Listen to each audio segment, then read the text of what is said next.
mother dear. Kiss me darling mother, drank a pint of beer. Me grief and tears are smothered enough to reap the corn. Leave for I was born, caught a stout black tar to banish ghosts and goblins. Brand new pair of brogues to rat the love of the bugs. Frighten all the dogs on the rocky road to Dublin. 1 to 3 for 5. Hunt the hare and turn her down the rocky road and all the ways to Dublin. Mac for lolly rah. Good morning. It's Jim McCarthy with American Vapor Manufacturers. Welcome, friends. I'm here as ever with Joe Gitchell, Pinion Associates, full disclosure. And we're back for another installment of Shaping Vaping, our podcast on nicotine THR policy.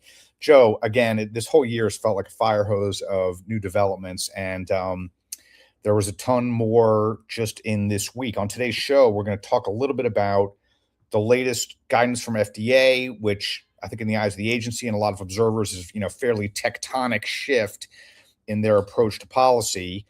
We're going to talk a little bit about the way the media is covering that, as I like to say, with a pillow until it stops moving. And we are going to talk a little bit about some of the discussion around that. Friend of the show, Cliff Douglas, has thoughts on his wonderful Substack, which we're going to dive into. And we are going to talk a little bit about dialogue that I had on Twitter in this last week with former FDA Commissioner Scott Gottlieb and former Surgeon General Jerome Adams and former Surgeon General. I said Attorney General, former Surgeon General Jerome Adams. Thank you. And a little bit about some discussion, Joe, that you and I and Skip and friends of the show, Skip Murray and Phil Kirschberg, among others, were having about FDA leadership like Matthew Farhi and how they ought to be regarded. So a lot to get to. I guess I'll start though with the guidance from FDA, which in a nutshell is saying to vape manufacturers that if you have an application that's been accepted for review, the agency is going to refrain from enforcement, meaning, of course, of the sort they did this past September when they went guns slinging, all out seizure and charges and so forth. So it's quite a tectonic shift from, armed federal agents raiding a warehouse to low 9 months later saying, we're going to refrain from enforcement if your application's been accepted. So I guess, do you see it as a tectonic shift, Joe? I get the strong sense the agency does. Well, I think there's still a lot to be learned about the consequences of this enforcement discretion policy. What I was reacting to as you were introducing it is, frankly, I'm not sure that that September planes passing overhead news conference couldn't happen under this same policy, right? They're not saying we're not going to enforce against any products. They're saying we're not going to enforce against products that have submitted a PMTA application that's gone far enough through the evaluation process to enter scientific review, and that those applications contain the evidence that would allow FDA to make a determination about the relative incremental benefit of a non-tobacco or menthol flavored product. Well, I'll go back and look, but I do believe a friend of the show, Greg Connolly, pointed out at the time that some of the products they were displaying in their seizure did indeed have active applications. I may be mistaken, but I believe they went into that warehouse and indiscriminately raided everything they could get their mitts on. And certainly it is a change. But at least my presumption is, and I don't know, and that's one of the biggest challenges of effectuating this policy is for CTP to generate a list of products that meet the standard for being afforded discretion. Well, interestingly, AVM had a very significant scoop a couple days ago. We obtained a letter that the agency had just sent to a small manufacturer whose PMTA applications had been rejected 5 years ago And the letter effectively said, your applications for tobacco and menthol products have been, the rejection of those products has been reversed. And we are now going to give them a scientific review. And during that time, you can keep them on the market. And it's, I think, not too big a leap to deduce that if they're sending a letter like that to a small, manufacturer, there's probably a lot of other, if not all, manufacturers who got rejected for tobacco and menthol and are now back in review. Would you concur with that deduction? It's a reasonable deduction. Yes. I mean, sure. Again, as you pointed out a moment ago, sure would be nice if the agency would, explain themselves. It's just incredible to me how they issue these dictums from high up on the castle walls and throw it down like confetti among the peasants. I mean, is that asking too much? I think I was musing on this while commuting this morning, and I think it's important for both of us to remember on how many things we do agree. And that includes that the regulatory process has not yielded the hoped for benefits to manufacturers, to distributors, or to the public. Mm-hmm. And the test for believers in state capacity like myself are to see if changes can yield a change in vector, including magnitude. But until that happens and we start to see authorizations and a functioning pre-market evaluation process, your escort the staff out, bulldoze the building, and salt the earth has unfortunately resonance with many people.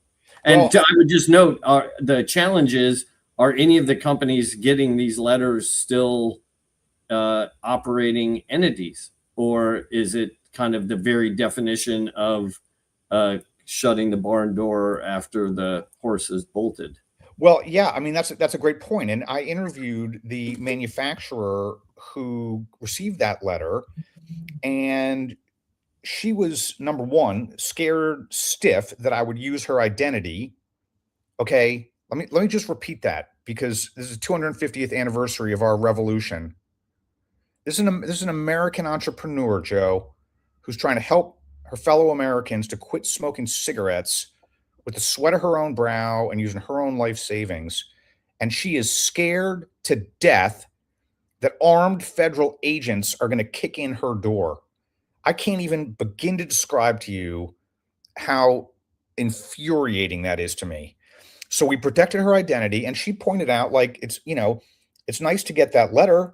She said, I would have liked an apology. There was no mention of regret or chagrin in the letter. Yep.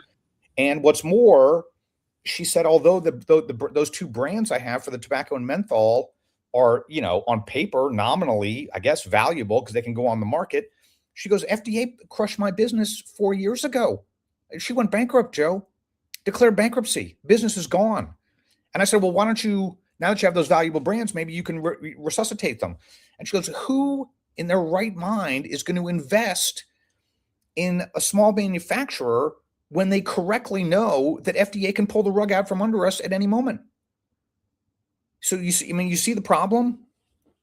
Yes, I think unfortunately it fits very well in my summary, which is that you have a strong argument to make. I'm going to cling to in a stubborn way to my hope for what I think is possible under a regulatory regime. Well, I think you're touching on, and again, maybe we can agree on this, because I think the way that it ought to be measured is in the results and the outcomes, not their hopes or wishes or their intentions, but what actually happened. And that's why, to touch on the colloquy that you and I had this week, that's why I've got no patience or sympathy for people like the director of the Office of Science, Matthew Farhi. He's been at these conferences lately, and so is the acting director, Koplow, and they say all kinds of seemingly empathetic things. Oh, I've had smoking-related illness and death in my family. Oh, I really do care about THR, don't you know? You guys have some strong points. Don't worry. The weather's changing. Things are coming. I mean, they say all these things. It's the same, indistinguishable from the lip service we've heard from all their predecessors. But what's the outcome, Joe? I mean, that's the part that really infuriates me. I just he's responsible. He's responsible for the calamity that we've seen over the last 10 years. I don't care if he's a nice guy or charming or, reads the flashcard correctly in private. Well, obviously, I hadn't introduced Angel Eduardo's star manning principle that we should follow when we're talking about other people and their ideas. But let's try to hew to that a bit more. Well, please. I mean, I don't know. Well, so let's revert to an approach that we've used in the past. Another dozen Pro V1 X's. Mm-hmm. End of the year, that there are at least 10 more MGOs of different products, not just component part, blah, blah, blah, but actual 10 more families of vape products authorized for retail sale in the US. Well, let me push on that a little bit, if I may. I think, the last time around when we made that same wager, which I lost, I will remind readers. And you appropriately and honorably honored your side of the arrangement, which I appreciate. Yes, I hope we can lose some of those balls in the woods together soon. But at the time, I think there was a lot of doubt about whether FDA was going to do it at all. They've now done so at least a couple times, reluctantly, haltingly, grudgingly, and in a very limited way. So what you're envisioning, I think, may well come to pass. So I'm reluctant to wager on that. What we ought to try to find is a way to gauge where success lies. Because to my mind, 10 new products, who cares? It's ridiculous. I mean, I don't know. I'll have to have a solution, but I think we need to measure whether they're doing the right thing, shooting straight in a more robust way than that. Well, I'm open to your creative approach to what a better wager would be. Well, let's take a look at the questions I was putting to you that we put a pin in for the show about Farhi and whether we should have trust, as you put it. Is FDA trustworthy? Can we build trust? So let's just tick through these in as concise a way as we can. Like 15 questions, Jim. All right. Well, let's go through them quickly. Is it true that the Real Cost campaign has averted smoking and is thus a savings of $30 billion? Is that true? Well, do I believe it? Yeah. Do you believe that? I believe that the Real Cost campaign has helped to contribute to the declines in youth smoking. That's true. No, I'm talking about smoking overall. I'm talking about smoking overall, not just youth smoking. I'm talking about smoking overall. I'm more skeptical of any of FDA's communications in terms of their impact on adult smoking. In fact, I would say, sadly, it's probably not reduced and potentially increased smoking. Yeah, I would say that I'm hard pressed to name another single communications element in the whole public discourse that has done more harm. And this year, the Real Cost vape, the vaping targeted messaging with the dragons and the worms under the skin, that sort of stuff. Yes, and let's not give them the benefit of the doubt on the targeted messaging. These ads appear on platform. I mean, have you heard of a platform called YouTube? Are you familiar with a platform called Twitter? That's not targeted. This is an invented scheme that Kathy Crosby dreamed up to put makeup on her hideous campaign. Well, okay, keep going because we could spend next. Yeah.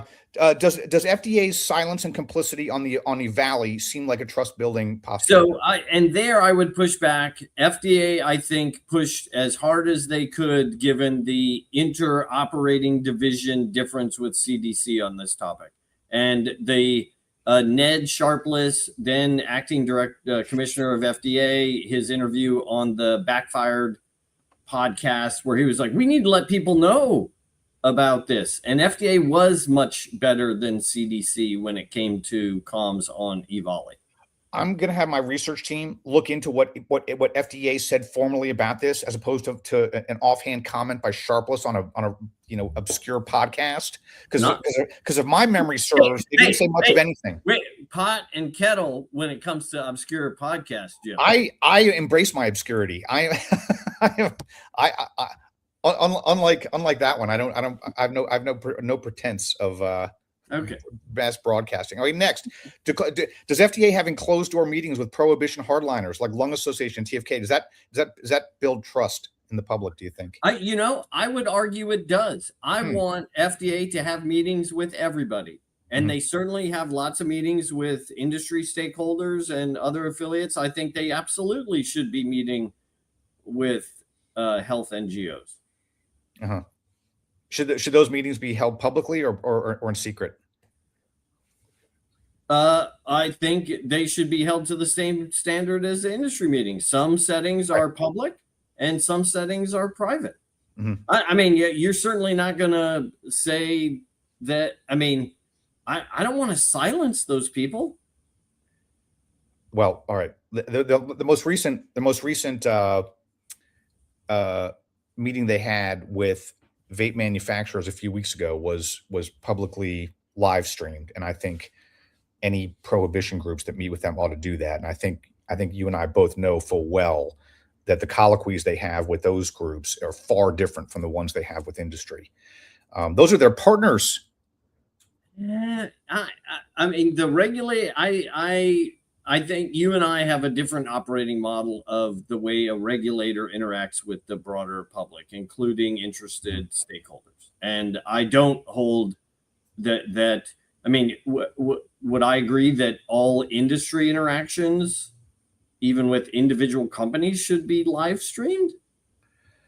Well, let's talk. Speaking of industry interaction, let's talk a little bit about that, because there's the big article that popped in the New York Times this morning, which was bylined by what the Times regards as their top, campaign finance money chasing reporter, Ken Vogel, of whom I have a very dim opinion, and Christina Jewett, of whom my opinion is even lower than that. And the piece says that Reynolds American donated was it $8 million to no, I think it was a $5 million donation to a Trump super PAC days before the FDA guidance came out.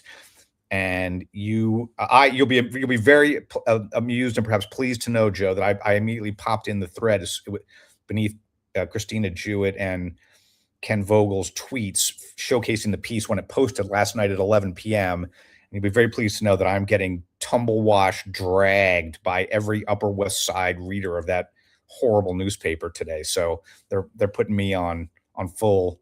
You're on blast. I'm being dragged. I'm being dragged heavily, yes, by the New York Times readership. Well, Jim, that's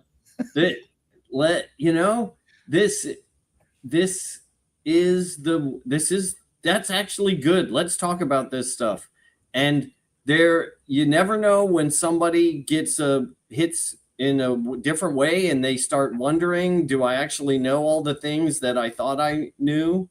Well, here's the reason I'm getting dragged. I'll tell you exactly what I'm getting dragged over. I put a question to both of them. They quoted, here's the quote from the White House in their piece. Kush Desai, spokesman for the White House, said the donation had nothing to do with the administration's shift in vape policy. Quote, the only guiding factor behind the Trump administration's health policymaking is gold standard science, he said. He added that FDA's regulatory treatment of vapes and nicotine pouches is, quote, is rooted in recent evidence that has found they can help adults quit smoking. So and that was the only mention of that viewpoint in the piece. So I put directly in the thread to both of them. Is that true? Is what the White House spokesman saying true? Is there gold standard science that says vapes help people quit smoking? Is that a fact or is it not? You won't be surprised to learn neither of them answered, but all their minions are dragging me. What is the answer to that, Joe? Could you help our listeners? So this is part of the consequence of when science and policy becomes deeply polarized and moralized. I'm sorry to be a broken record on this, but I think it's really important. The absolute absence of any discussion of the continuum of risk, and that being a shared truth and an actual kind of foundation on which the regulation and policy around these products should be constructed, that is so central to the rest of this. And because the Times has not done a good service to its readers to expose them to that complexity and nuance, and has been much more comfortable presenting these outcomes through a lens of good and evil and corporate influence that is risking hurting the public, it really does not serve their readership well. Right. I mean, is it asking too much of the New York Times? I mean, they can't go a day or an hour without, fact policing the White House and telling readers whether what the administration is saying to the public is true or not. In fact, I'd argue, I think they probably agree. That's their highest duty. They certainly think so. And yet here we have the spokesman for the White House making an important, pretty straightforward declaration about the number one cause of preventable death in this country, and they can't even find it in themselves to tell readers whether this is accurate or not. I mean, why is that? So I don't know. My speculation. Well, let's take a guess. Well, it's so my own belief is that if enough people there were like, so let's do the thought experiment where this continuum of risk that FDA has been talking about for a decade, that lots of credible, unconflicted experts believe is so, that even Brian King from Tobacco Free Kids at his Nicotine Summit presentation included risk reduction on his second slide, I think, as one of the pillars of the ways to improve health outcomes as regards smoking. If that's so, then what else has to change in this story? And the problem is almost everything else has to change. It is such a different fundamental understanding of the world than being able to say these companies have a long history of harming the American people. They seem to just be up to the same old tricks, using money to gain access and influence and advance their private profits with harming the public. Joe, it's not that complicated, and they don't. Okay. And they don't have to do a thought experiment. Here's the proof: the New York Times itself, in many previous articles, has grudgingly admitted that nicotine vaping is one of the most effective ways for people to quit smoking. They need only look back in their own archives for that. They don't have to go through some thought experiment or wrangle with their feelings or come to terms with their emotions. It's a simple factual question. Again, one that they tackle every single day. Is the Trump administration telling the truth, or is it not? They don't have any trouble clearing that hurdle on Monday, Tuesday, and Wednesday. The answer is yes, he is telling the truth. And the reason that they don't examine it is exactly that, because they don't want to admit that the Trump administration is accurately representing the science on this crucial public health issue. To my mind, that's a dereliction of duty, and it's more garbage journalism from these people that have been as you point out, chronically horrible on this topic. On the upside, there's lots of opportunity for improvement. Well, I can recommend it. I mean, the New York Times is great for training puppies. You can line a bird cage. I often use it as kindling. It really makes a good fire starter. Well, let's move on. There was some other coverage too that you flagged, Joe, that frequently quoted, and this is another thing that has bothered me so much about the coverage of the new guidelines. Well, there's the enforcement discretion policy. the enforcement discretion and the guidance. Yes, all the news out of FDA in the last week. Well, but then so it's Glas authorization, right? It's the closing of comment period on their draft flavor guidance, right? And then this enforcement discretion guidance. Exactly. And in so much of the coverage, I mean, I've got many beefs with it, but I'll take the macro ones if I may. I mean, I notice this sort of bad habit. It's in fact, it's so common to all the major national news outlets covering this that I almost think it certainly has you could call it a chorus. And what they do is they use these qualified hypotheticals when talking about pouches and vaping, and they'll say they have potential to help people quit, or researchers say they could provide benefit, or marketed as a safer alternative, or vape companies say it helps people quit. I mean, in a technical, purely pedantic, semantic sense, that's accurate. Like it's just on this side of the line of accuracy. But it's deeply misleading, Joe. These products are helping people quit. You can say what that rate is, and I think that'd be great for American. I think most Americans would like to know, what are my chances if I try one of these products? But it's deceitful to qualify it in that hypothetical fashion, I think. Well, and that's now I'm going to do a shameless plug for my client, Juul Labs. Just about a year ago, we did an updated white paper on real world evidence of the impact of vaping and non-combusted products on smoking behavior. So I'll put a link in the show notes for that. Well, I mean, just tell us. Do you have any back of the envelope sense of how many smokers have successfully switched to your company, your client's products? Well, I think it's gotta be in the millions.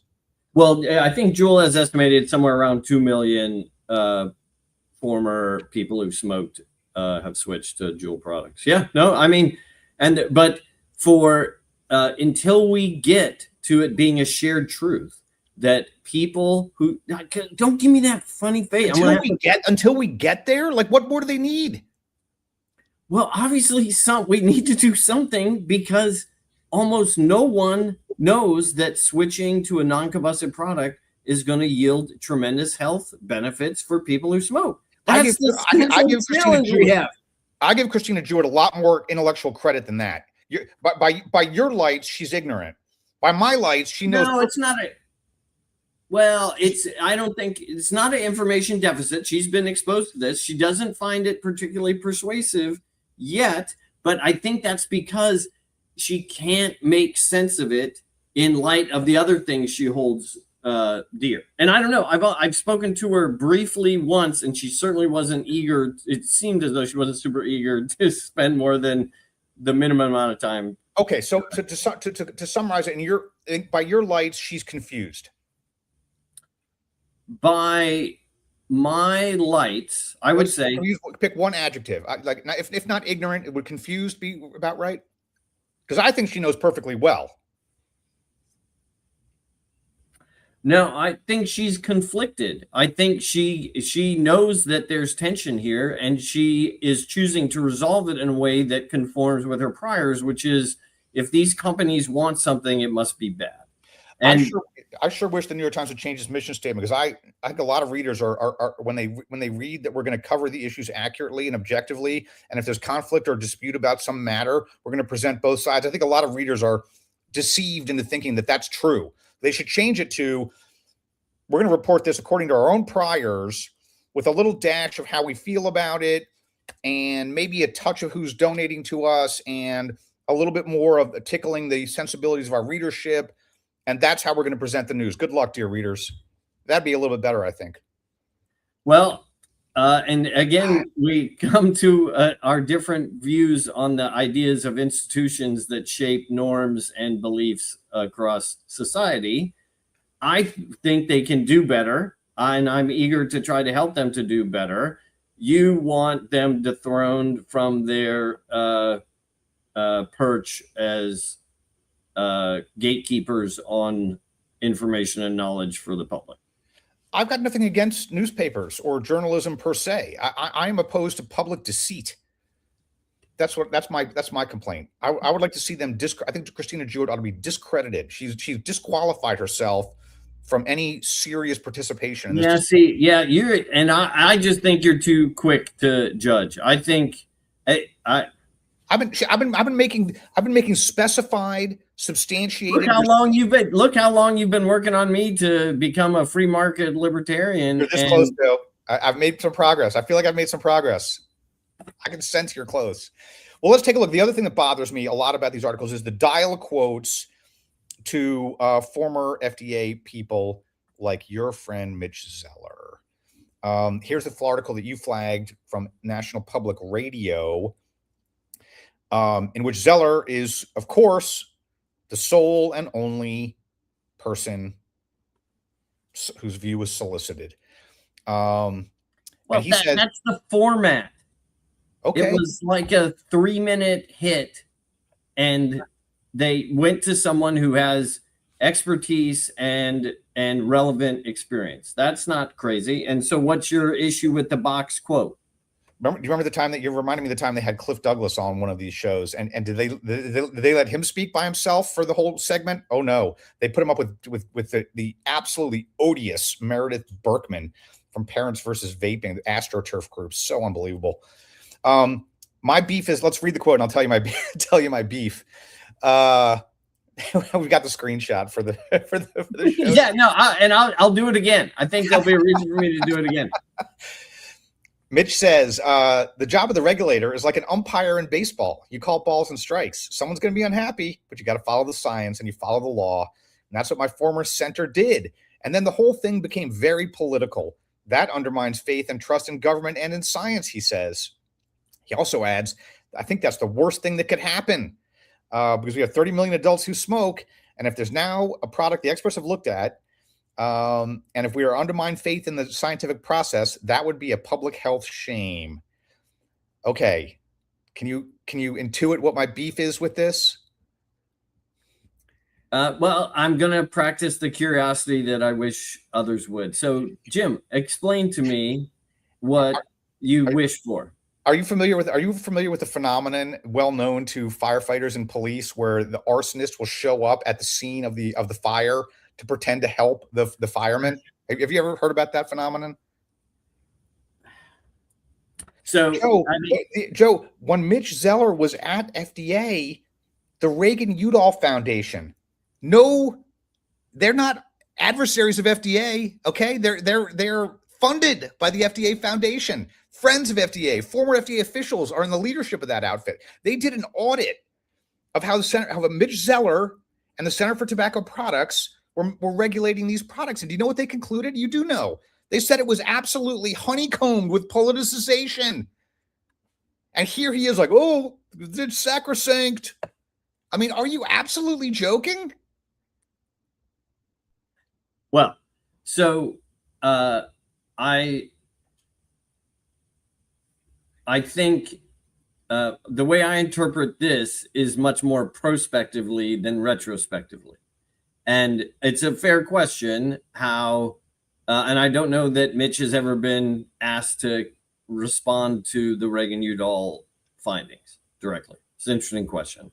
But I agree, looking forward, we need expert institutions that can help guide American consumers on how to make choices that advance their health.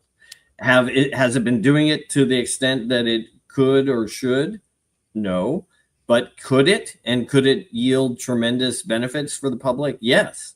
And so that's what I want to realize.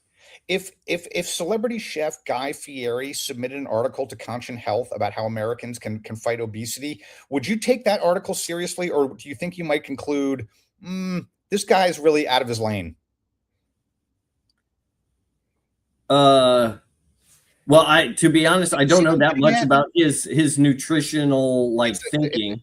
Well, let's just say it's not in line with their. Well, I mean, and this is part of the challenge.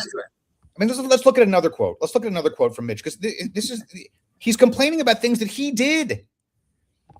Here he is. Yeah, this is in the Associated Press, in which Mitch McCary hilariously says that the CDC's National Youth Tobacco Survey is wrong because he talked to a school security officer in Florida. I mean, Joe. I mean, come on. Like, have you heard the expression "the right to be heard does not include the right to be taken seriously"? I mean, I could hardly script up a sentence that he could utter that would be more ludicrously disqualifying than the CDC is wrong, and the proof is I talked to a dude in Florida. No, it's a revealing sentiment. And then we have Mitch, which is a great shot chaser, because he says, again, science-based application review should be held sacrosanct, which the Reagan-Udall audit in scorching, blistering detail exposed that he, Mitch Zeller, failed to do. And here he is pontificating. Oh, it's sacrosanct, don't you know? I mean, Joe, I'll put it a different way. When ordinary vapors and the public see this kind of thing, I don't know if have you had a chance to look at our friend of the show, Nick Green's live streams, and when he talks about the news and policy section, and in the sidebar, there's comments from just ordinary American vape consumers. Have you scanned that? I mean, a lot of people think that I've got like a short fuse. If you read those comments about what ordinary people think about the FDA when they see stuff like this, and he's talking about, oh, like the biggest danger is we're going to burn our trust. I mean, are you absolutely joking? Like you can smell the kerosene on his hands. Yeah, I disagree. I mean, it's again, there's nuance here. Under Mitch were the first authorizations of vape products, right? Authorizations of modified risk, the IQOS, the snus. I mean, again, lots of things that our intention can be true at the same time. And looking forward, the opportunity is let CTP do their jobs. That's what, and I would really love to both be right and for you to be wrong and get another dozen golf balls. So I have golf balls now for until I'm dead, which isn't because I'm good. I lose tons of golf balls. I just don't play that often. I'm going to find them in the woods at Chevy Chase. Hey, you will. You'll be like, oh, I got to get this one out of circulation. It says Jim McCarthy was wrong. They're coming right back to my bag. Well, let's take a look because they are doing their jobs in some other fashion too. Because at the same time, all these other announcements took place. So too did an announcement from CTP that they were cracking down with warning letters on a variety of products, which is what Cliff Douglas's Substack this week is about, which we commend to our readers. We'll put a link in the chat. And he's talking about products that were like pouch products, lozenge products, and strip products, like a breath mint strip. And FDA thinks that they look too much like, they're too attractive to children, and they mimic. Well, let's just read what Cliff says.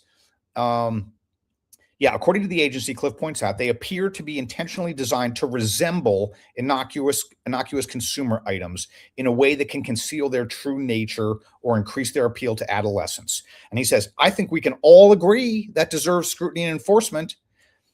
He says he thinks strategically it'd be a mistake for the THR movement to reflexively defend obviously problematic products or irresponsible conduct, because those products fall under the broader category, etc. He says doing so weakens the larger public health argument. And I do disagree, Joe. I think I want to show you one example here of some of the products, if I may, so our readers can know exactly what we're talking about. You tell me, Joe.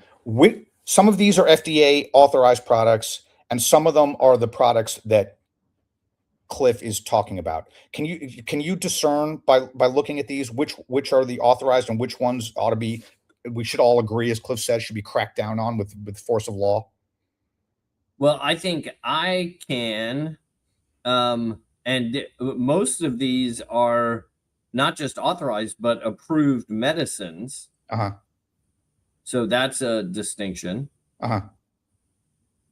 But so is your point, since I can differentiate? My point is that these are these are all of a piece with all the other products. In fact, I'd argue the ones that are not authorized, such as in the upper left-hand corner, the Hype nicotine lozenges, they just got a strict warning letter threatening them from FDA.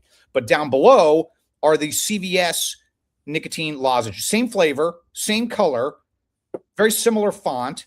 But I think that the Hype ones are better, and here's why: it's more appealing for adults. It's got, you know, the CVS one is just like a little round tablet, whereas the Hype one is a more appealing. It looks like candy. It looks like it might taste good. It's got higher nicotine. And oh, by the way, notice the price. It's about half the price of what CVS is selling their ding dang thing for. And so, to my mind, it's far more likely to get adults who would be CVS shoppers who smoke would prefer to buy that product. I certainly would. And I see no problem with having that on the market. So when Cliff says, "Oh, we should all agree that should be cracked down," like I mean, I don't know. Like, yeah, you don't know is the issue because. You tell. Well, Joe, you're right. You have studied nicotine science far deeper level than I have. Are nicotine lozenges a complicated product? Does this involve an incredible amount of engineering, or is it actually pretty simple? So on that point, and again, I'm not an expert, but I'm probably more of an expert than many people. It's surprisingly difficult to make a nicotine product. Nicotine is volatile. It doesn't do well. Like, shelf life of these products is generally not that long. You do get degradant products that might be harmful. I mean, big picture, I agree with you that choice of an array of options, making them appealing, making them not have rent-seeking pricing built in, all of that sort of stuff. The flip side is we have a rule of law thing here, which is Food, Drug, and Cosmetic Act sets out how products that deliver nicotine are supposed to be introduced in interstate commerce. And just selling it is not one of the options. Well, let me ask it to you a different way. If we agree that variety is good and all those other reasons you just cited, and of course the goal we share with FDA is to help adult smokers switch to these kinds of products, do you think it would be a better approach for FDA to A, threaten these people at the point of a gun, or B, reach out to them and say, "Hey guys, really cool product here. Let's help you get it on the market. Here's how to fill out a simple application and we'll authorize it." Or approve it as a medicine. No, I have argued in my first Substack about the importance of, we want to grow the market for non-combusted, legally either approved medicines and authorized tobacco products. We want to grow that market and give smokers, people who smoke, more choices to be able to switch to. And so I'm not defending the status quo, but I'm saying we can get there from here without having to do bulldozers. Well, now, but I may be wrong, but I'm willing to wager a dozen golf balls. And if 10 is too small a number, if you want a bigger number, throw it. We see things very differently, and so I'm all for a wager, but I want to make sure we're wagering on the right thing. I mean, you want to make sure we wager on something that would make a difference. Like, obviously, our last wager and just the On Plus products, that was. That was a breakthrough, because FDA had been so stagnant. There had been such a long duration in the time between they had authorized a previous one. I mean, here, I don't know. It absolutely flummoxes me that Cliff would be so strident that, oh yes, we must crack down on these products. I mean, what? I don't know. I mean, let's look at a little bit more of what he says. He says, and this is, again, sort of the prospective hypothetical problem that bothers me so much. He says, if the FDA steps up and does this better, it will accelerate reductions in cigarette smoking. A credible regulatory framework should include rigorous product standards. The question is whether the agency can enforce intelligently. And here's my problem with the whole thing. You and Cliff are both looking at this in an idealized world. If only we can get to this perfect place where we're governed by angels and the market is vibrant in the way that I envision it sometime in the uplit future, then everything's going to be great. But we don't live in that world, Joe. These people have had 15 years plus to do this and get it right and do it right. Instead, they've exerted every effort to obstruct it, make it more difficult, more burdensome, increase the duration, on and on and on, burn through all the trust. And here you are. And now I am having to defend a cherry nicotine lozenge, which is fundamentally identical to umpteen other products that are already on the market. I mean, are you kidding me? FDA is not getting there. They are not meeting that challenge. Well, okay, but I still believe they could, and I appreciate your. And it goes back to the question you posed, which I still have not formulated a proper answer to, which is how long am I prepared to wait for that to occur? And at least I'm putting a marker down for the end of this year, and maybe like how many? 50 MGOs by the end of the year? 100? A question. I mean. I will puzzle that. I don't mean to evade your wager, and I will think about a fair way to adjudicate it. That'll be titillating for our listeners. No. But a question occurred to me during the week along these lines, Joe, which is, it's the same one that the vape manufacturer I spoke with put to me, which is, who in their right mind would invest in these products knowing that the FDA can pull this kind of stuff? And my question to you is this. If the next administration, when Commandante AOC takes over the White House and rescinds these guidances, again, these are not rulemaking, as the New York Times is keen to point out. These are simply guidance, which means they can be erased with the stroke of a pen. And so too can all of the authorizations can be rescinded, and so can the guidance on enforcement discretion. That too can be thrown in the parrot cage. If FDA does that, if they go in the reverse direction in the next administration, will you still have the faith in their capacity that you just described? Well, and this is a central tension of the role of political leadership at FDA versus the role of the civil servants, and what that means for predictability, investability, and what consumers can expect to rely upon in the legal market. And I appreciate that. What is the line? Like, marriage is the victory of optimism over experience, or triumph something. Of hope over experience. Triumph of hope over experience. Like, and you say, Joe, you are like, what would it take? But one, FDA knows so much more than it did in 2014 when they first issued the proposed deeming rule. They know so much more than 2016 when they issued the final deeming rule. They know so much more than they did in 2020. And I choose to believe that the 600 or whatever scientists at Center for Tobacco Products have this latent, untapped, but ready to be unleashed capacity to actually do these reviews and authorize products. I feel like I'm being mocked. But I think that is so. The Matthew Farleys of the world, who are smart, committed, caring individuals, the Brett Coppolas of the world, share those sentiments. They are, and don't want to get too far in the digression of what if so they could do. The point is they're in role, and I think they can see that more of a flow, fresh it to a flood of authorization, so we can create. That doesn't happen. As I said, these are all stroke of a pen decisions. Yes, they are. But we've seen, and this is where there's a real opportunity. The fundamental framework of regulating according to risk has survived for over a decade now, right? Or almost a decade. And that is the fundamentals, because that's actually based on the underlying science. It's consistent with the law that FDA has to do its job.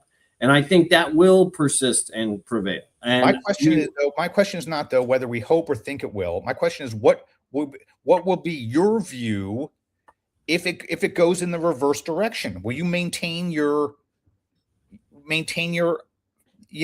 belief, your trust in their capacity? Yeah, I'm going to maintain my trust in the career scientific staff.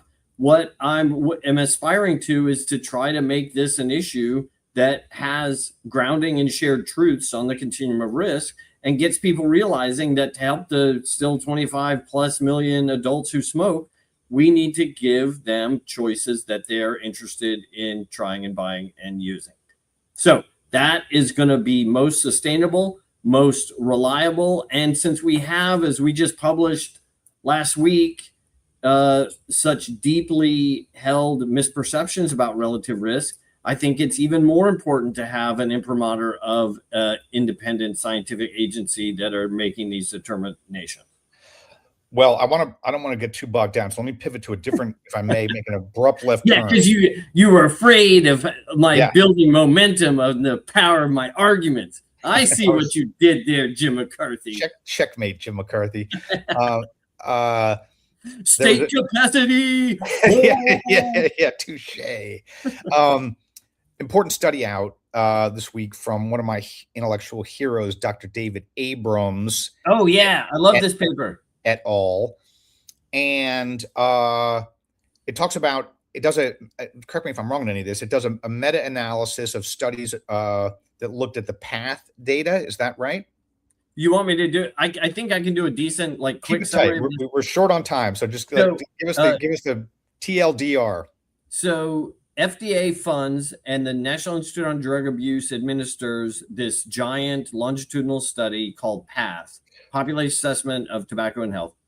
And these researchers looked at all of the published analyses that examined whether vaping helps people who smoke to stop. Right. And what they showed is that even when relying on the exact same underlying data, you saw different conclusions depending on the analytic choices that the researchers made. And it's a helpful reminder that we need lots of different viewpoints. Well, let's get the same question. Let's drill down on that a little bit, on those analytic differences, as you put it. I mean, again, I feel like we need my friend Sheriff Ed Tom Bell to translate this for the Texas Diner listeners. Here's what they actually did in layman's terms. Studies using the same underlying data reached completely different conclusions about whether vaping helps people quit smoking. How could that be? Some even suggested that vaping could hinder quitting. How'd they get to that conclusion? Oh, here's how.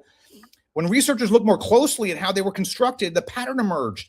Studies that included smokers, regardless of whether they intended to quit, were far more likely to find vaping help people stop smoking. Meanwhile, the other ones restricted it only to smokers who were planning to quit and therefore found much less likely to detect a benefit. In other words, Joe, here's how a layperson interprets that. They rigged it. Unbelievable. So in these studies, I smoked Marlboro Light cigarettes for 20 plus years and accidentally quit using vaping products. And in these studies, I would not have been counted, but as someone who had quit smoking with vaping. That is so, I mean, sometimes you turn over these rocks and it's just like, it's like moving a refrigerator in South Florida and the cockroaches scatter.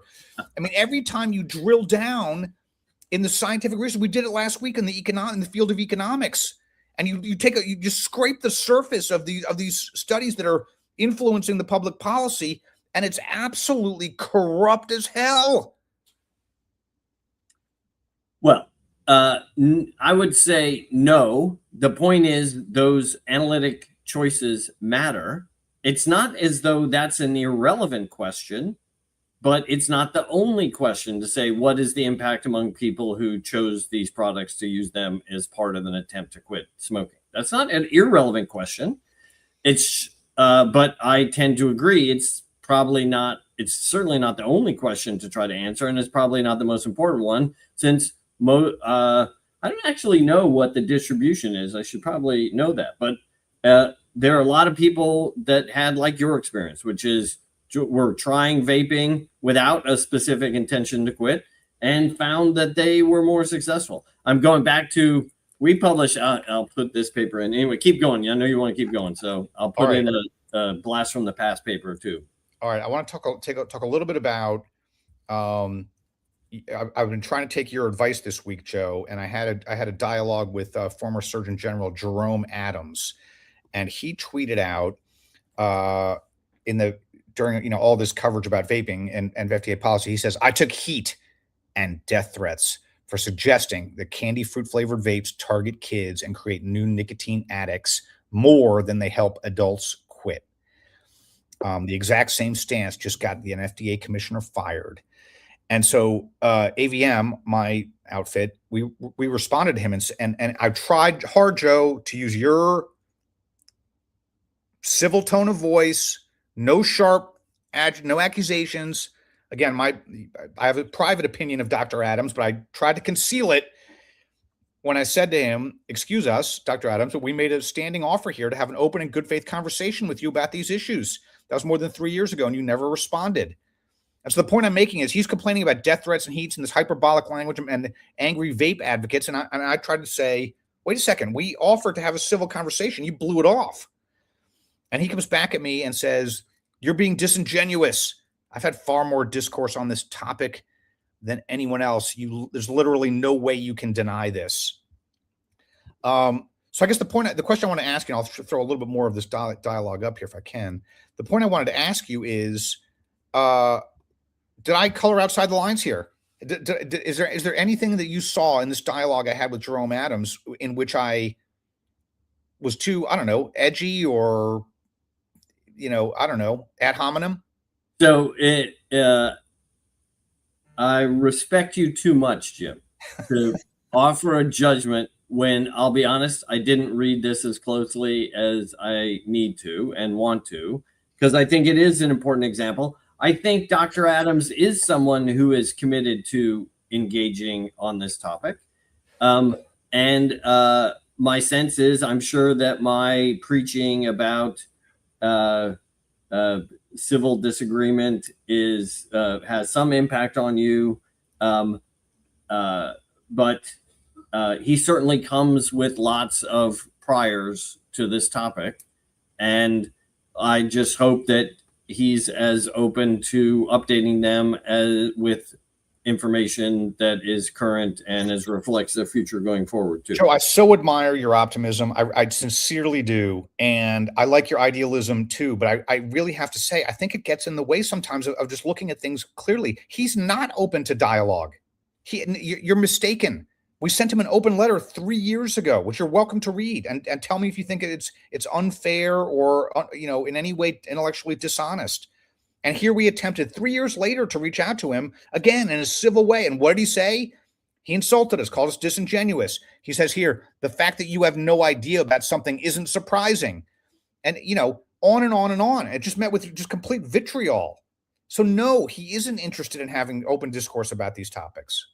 Well, it gets me a chance to plug one of my new recent favorite books, that Julia Minson, How to Disagree Better. And send him a copy. I tried my best. Well, but part of her point is you can have influence on other people. Yes, it'd be great if everybody were reading the book and trying to adopt its principles, but we can. And I'm sure maybe as part of this, I will go back to your exchange with him and make constructive suggestions on where I thought you might have done better. I'd welcome it. And you might make a couple to him as well. Here's another one I wanted to flag before we go, because it's a rare example of interaction that we have with national news media. This gentleman, Paul Farhi, was with the Washington Post for many, many years. He was their chief media critic.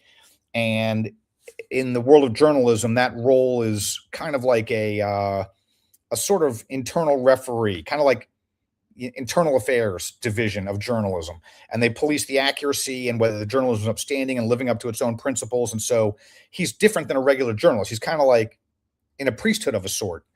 And he came out and said here, why would a president who neither smokes nor drinks be eager to approve flavored nicotine products that are designed to appeal to and addict young people? And my tweet's not here, but I replied to him and said, maybe he reads the New England Journal of Medicine. And I screenshotted Nancy Rigotti's piece. Yeah. He had nothing to say about that. And then some other friends of the show and ordinary vapors too weighed in to try to dialogue with him. And again, it's very rare for a national journalist to even deign to speak with the peasants on this topic. But just look at what we got. Charles Gardner, again, a thoughtful guy, credentialed guy, spent many decades in this field. He says products that are age gated to prevent underage use are quote designed to appeal to young people. And he says yes. Then another reader, adults use flavors to quit smoking. And he says, and because adults quit, tobacco companies have to find new victims to replace them. I mean, any thoughts? And the bottom, it's like a mango and blueberry. Why not just vapor? He thinks all vape products should be unflavored. Well, it's a very well established narrative that fits neatly into lots of folks' worldview. But I would agree, if there were more curiosity, we would get to a better place faster. Well, I'm going to close with two clips. One is just about the state of the discourse. Let's take a little look at what's happening in the progressive world. One of the leaders of the progressive aspirants for the White House had some comments yesterday about public discourse and how the progressive movement is going to approach policy if they get the White House back. And so let's just take a listen, Joe, and see if this comports with your Guzmanian aspirations. This is California Governor Gavin Newsom. We have agency. We have a responsibility. It's just like the issue of redistricting. We could have decided to write an op-ed. We could have decided, hold hands, have a candlelight vigil, win the argument. These guys are ruthless on the other side. Trump's not screwing around, and nor can we. Yeah, it's uncomfortable fighting fire with fire. Yes, we all want the better angels. Yes, we want the Sorkin sound and music, a little West Wing. I do. But we'll lose our country. We will lose our country. That's what's coming.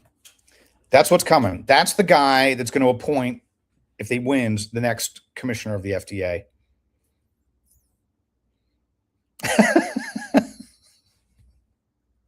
Does he sound like he's open to persuasion? I'm not giving up on our ability to use words to influence people to think differently. All right. Well, I'm going to close with, and I should close by saying, Joe, listeners will intuit. I mostly pick the screenshots that we're going to put up. You and I collaborate on the topics, but I pick the screenshots, and I'm often the one putting questions to you. But I invite you, please, if you would like to take the steering wheel and put up all the screenshots and put cross-examination questions to me, I'm happy to switch roles, and I'll sit in the shotgun seat. So standing invite. But since I have the wheel this week, I want to close with one last piece of rage bait, just to show what's in the hearts of some of these FDA leaders. I'm going to show a clip from way back when. We're going way to the back of the rack. This is from 60 Minutes, CBS News, 60 Minutes. And they're talking about under David Kessler, former FDA commissioner, when they did deep dive research into how tobacco companies were growing tobacco to make it have more nicotine content. And that outraged FDA, and they went on an absolute, led by your friend Mitch Zeller, led the phalanx that went to dive into those documents and zero in on it. And this is Zeller describing to CBS's Leslie Stahl how they found in the documents one of the scientists. They saw the name of one scientist who'd been involved in it, a peripheral figure. This is not a central figure, not an executive, not the CEO of the company. This person was not charged with a crime, was not under an investigation in any way, but she had been an employee of the tobacco company. She'd been a scientist employed by the tobacco company. Not unlike your role, Joe, as a consultant to Juul. Very similar. And just listen as Mitch Zeller describes going to this woman's house at night with one of his colleagues to intimidate her. Just notice not only the words, look at the glee in his eyes. Look at how notice how he's the hero of the story. Take a look. Kessler's top investigator, Mitch Zeller, traced her to New Jersey. It was like something out of a novel, only it was real. It was literally a dark and stormy night, and we pulled into her driveway, two government guys in a government car in dark suits, and somehow they talked their way into her house. Somehow, I mean, that's the other really offensive part of it. This is a journalist listening to a federal agent talk about, with glee, about how he's intimidated a private American citizen at night. And she's like, hoo, somehow they did it. How cool. I mean, that tells you all you need to know about what's in that guy's heart. Well, it's a longer discussion, but obviously the context there, that was probably from 1995 or 1996 in the heat of FDA's first investigation into nicotine and tobacco products. That's right. I understand how that framing and that interview would give rise to your blood pressure, but what I'm sure gave rise to Mitch's blood pressure is 400,000 Americans dying prematurely every year, and the most powerful tools available for the federal government to try to do something about it were on the sidelines. So you can say it's still not fair, it's not legitimate, it's blah, blah, blah.